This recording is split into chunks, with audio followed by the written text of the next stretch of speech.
आपके major board examination के लिए सिर्फ और सिर्फ 30 डेज बाकी है और सबसे पहला सोल्यूशन जितना हो सके आपको रिवाइज करना है। अब बात करते हैं नंबर 2, पेरेंट्स और टीचर्स और फ्रेंड्स के जो कमेंट्स हैं फिलहाल थोड़े से एग्रेसिव होंगे। अब बात करते हैं तीसरे सोल्यूशन, लेकिन ऐसे बहुत सारे सवाल होंगे और ऐसे बहुत सारे टॉपिक्स होंगे जिनमें आपको अच्छे मार्क्स ना मिले हो। अब बात करते हैं नंबर 4 सोल्यूशन की, अपने अंदर का जो कॉन्फिडेंस है उसको बर्बाद ना होने देना। 5वां, अपने आप को कहना शुरू करिए कि मैं कर सकता हूं।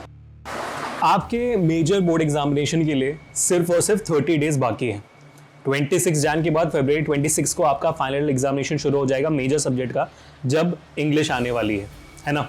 और बहुत सारे बच्चों का उससे पहले ही शुरू हो सकता है अगर आपने ऐसा कोई सब्जेक्ट चूज किया है जो इलेक्टिव हो और उसके पहले आ रही हो, या हिंदी भी हो सकती है कि नहीं। और इस दौरान मेरे ख्याल से आपके पास बहुत सारी डिफिकल्टीज आपको अभी ऑलरेडी फील हो रहे होंगे।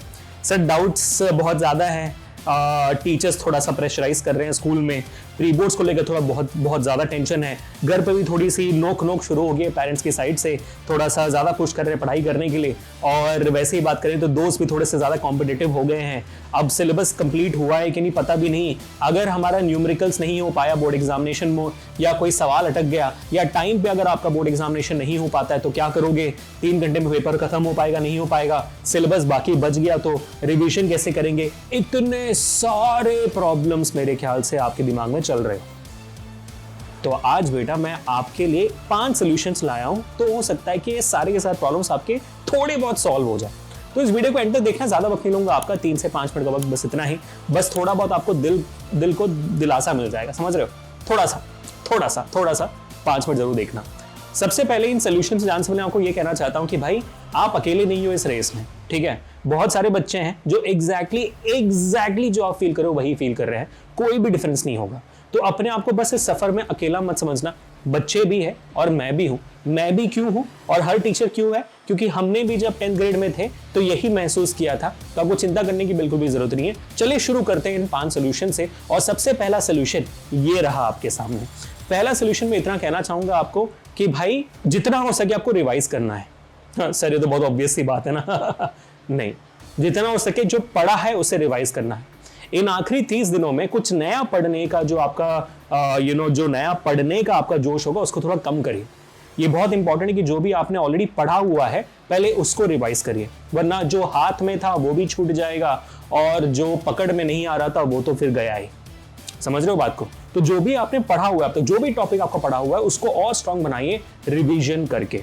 तो रिवीजन करना बहुत ज्यादा जरूरी है। और अगर आपको वक्त बचाकर रिवीजन करना है तो आप हमारे चैनल पे वन शॉट्स देख सकते हो, या तो फिर एक और बहुत इंपॉर्टेंट तरीका है रिवीजन करने का, ये देखने का कि भाई आपका लेवल अब किस स्तर पर है ऑलरेडी, कितने मार्क्स ला सकते हो अपने बोर्ड एग्जामिनेशन में थ्रू आवर टेस्ट पेपर्स। तो हमने साइंस के, बेसिक मैथ्स के, स्टैंडर्ड मैथ्स के, इंग्लिश के, एसएसटी के और हिंदी के, बाकी सब्जेक्ट्स के 3 टेस्ट पेपर्स, लेकिन हिंदी के 6 टेस्ट पेपर्स हैं with PDF solutions of all these amazing test papers. इसका हमने एक पीडीएफ का लिंक बनाया हुआ है पूरे सारे टेस्ट पेपर्स का, कुल मिलाकर 21 टेस्ट पेपर्स है उसमें। उन 21 टेस्ट पेपर्स का लिंक आपको हमारे डिस्क्रिप्शन में मिल जाएगा और वही लिंक आपको हमारे पिन कमेंट में मिल जाएगा। आप उस लिंक पे क्लिक करके जा सकते हो और सिर्फ एक साइन अप के थ्रू इस पूरे टेस्ट पेपर्स को डाउनलोड कर सकते हो with PDF solution for absolutely free. There is no cost attributed to it, क्योंकि हम चाहते हैं कि आप अपने बोर्ड एग्जामिनेशंस में काफी अच्छा करें। तो पहले सोल्यूशन में मैंने आपको एक बहुत अच्छा हेल्पिंग सपोर्ट भी दे दिया यहाँ पर टेस्ट पेपर्स को लेकर, तो जाइए एंजॉय करिए। अब बात करते हैं नंबर 2, पेरेंट्स और टीचर्स और फ्रेंड्स के जो कमेंट्स हैं फिलहाल थोड़े से एग्रेसिव होंगे। समझिए इस बात को, है ना। टीचर्स भी थोड़ा एग्रेसिवली आपसे बात करेंगे, शायद पेरेंट्स भी थोड़ा एग्रेसिव शायद बात कर सकते हैं, और दोस्त तो भाई बहुत ज़्यादा कॉम्पिटिटिव हो जाएंगे, शायद आपसे बात ही कम करना कर लें। क्यों? क्योंकि भाई ये जो अब हम जिस पीरियड में जाने वाले हैं ना अभी, ये बहुत कॉम्पिटिटिव इन नेचर है यार।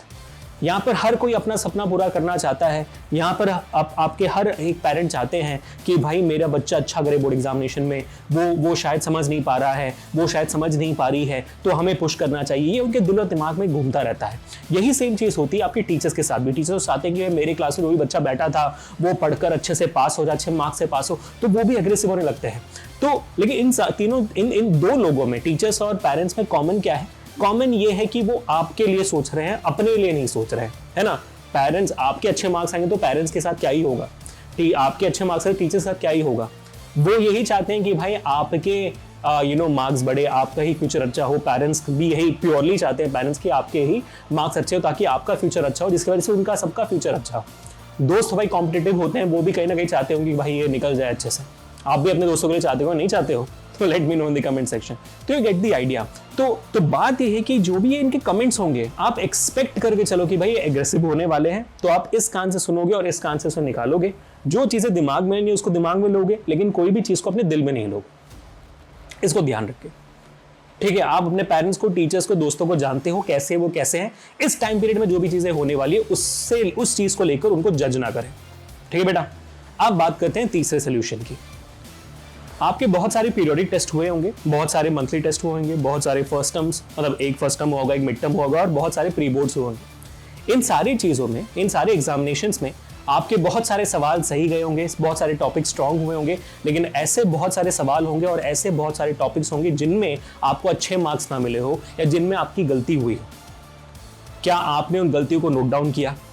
क्या आपने उन गलतियों को नोट डाउन करके प्रैक्टिस करी उनके बारे में कि नहीं करी? अगर नहीं करिए तो फिर क्या करिए भाई? क्योंकि देखो, जो इंसान एक बार गलती करता है उसको गलती कहते हैं। जो इंसान एक ही गलती को बार बार करता है उसको बेवकूफ कहते हैं। तो क्या आप बेवकूफ हो? मुझे तो नहीं लगता। तो अभी जाइए, देखिए कि कौन कौन टॉपिक्स में आपने गलतियां की थी, उन टॉपिक्स को अब सुधारिए, ठीक है? उनको आपने एक बार पढ़ा हुआ है, अब सुधारिए। Instead of studying something new randomly, आप इन चीजों को देखकर सीख सकते हो कि आपको क्या सीखना है, ठीक है बेटा? अब बात करते हैं नंबर 4th सोल्यूशन की। क्या है वो 4th सोल्यूशन? अपने अंदर का जो कॉन्फिडेंस है उसको बर्बाद ना होने देना, अपने आप पे बिलीव रखना। अगर मैं आपसे एक स्ट्रेट फॉरवर्ड सवाल पूछूं, यहाँ पर कितने बच्चे हैं जो अपने आप पे बिलीव करते हैं? यहाँ पर कितने बच्चे जो अपने आप से 100% कॉन्फिडेंट हैं कि जितना वो चाहते उतने मार्क्स ला पाएंगे? आई एम प्रीटी श्योर बहुत सारे बच्चे होंगे जो बोलेंगे हाँ सर हम तो कॉन्फिडेंस है, लेकिन उससे भी ज्यादा बच्चे ये होंगे जो कहेंगे नहीं सर हमें डर लग रहा है। देखो यार, एक एग्जामिनेशन को लेकर नर्वस होना बिल्कुल सही बात है, वो आपको कॉन्फिडेंट रखता है बराबर। ज्यादा डरोगे तो फिर वो अंडर कॉन्फिडेंट हो जाओगे, और बिल्कुल नहीं डरोगे, नर्वस भी नहीं होगे तो फिर ओवर कॉन्फिडेंट हो जाओगे। क्या आप अपने दिल पे हाथ रख के कह सकते हो कि आप कॉन्फिडेंट हो? कमेंट्स में मुझे जरूर बताइएगा। और अगर आपको लगता है कि आप कॉन्फिडेंट नहीं हो, वो कॉन्फिडेंस ना होने की वजह सिर्फ एक चीज है, आपने अपने पढ़ाई पे, अपने मेहनत पे आपको भरोसा नहीं। अगर आपको ही अपने मेहनत और अपने पढ़ाई पर भरोसा नहीं है तो फिर कोई और क्यों भरोसा करेगा आप पे? इसके दो वजह हैं, या तो आपने एक्चुअली मेहनत नहीं की है, या तो मेहनत करने के बावजूद आपने अपने आप को टेस्ट नहीं किया है। आप हमारे प्रैक्टिस पेपर्स को या तो किसी भी प्रैक्टिस पेपर को लेकर पेपर लिख तो डालिए, देखो कितने मार्क्स आते हैं, फिर पता चलेगा कि 80 से 50 आ रहे हैं, 80 में 60 या 80 में 80 आ रहे हैं। अगर 80 में 80 आए तो अपने कॉन्फिडेंस को बढ़ाओ, 80 में 50 आए तब भी अपने कॉन्फिडेंस को बढ़ाओ और बोलो अब सिर्फ 30 मार्क्स और है जो मेरे को मेहनत करके कमाने। जब तक अपने आप को टेस्ट नहीं करोगे पता कैसे चलेगा कि कौन से लेवल पर हो आप? और पता चलने के बाद अपने कॉन्फिडेंस लेवल को बढ़ाओ। वही एक कॉन्फिडेंस लेवल है जो एक टॉपर और एक अच्छे मार्क्स लाने वाले और एक खराब मार्क्स लाने वाले बच्चों के बीच में डिफरेंशिएट करता है, वो कॉन्फिडेंस। पांचवा, एक सिंपल सा सोल्यूशन है जो मैं कहना चाहता हूं। अब से, आज से, अभी के अभी इस वीडियो के बाद कमेंट में सब जगह अपने आप को कहना शुरू करिए कि मैं कर सकता हूं, मैं 10th में 4 सकता हूं। ये कहना शुरू करिए।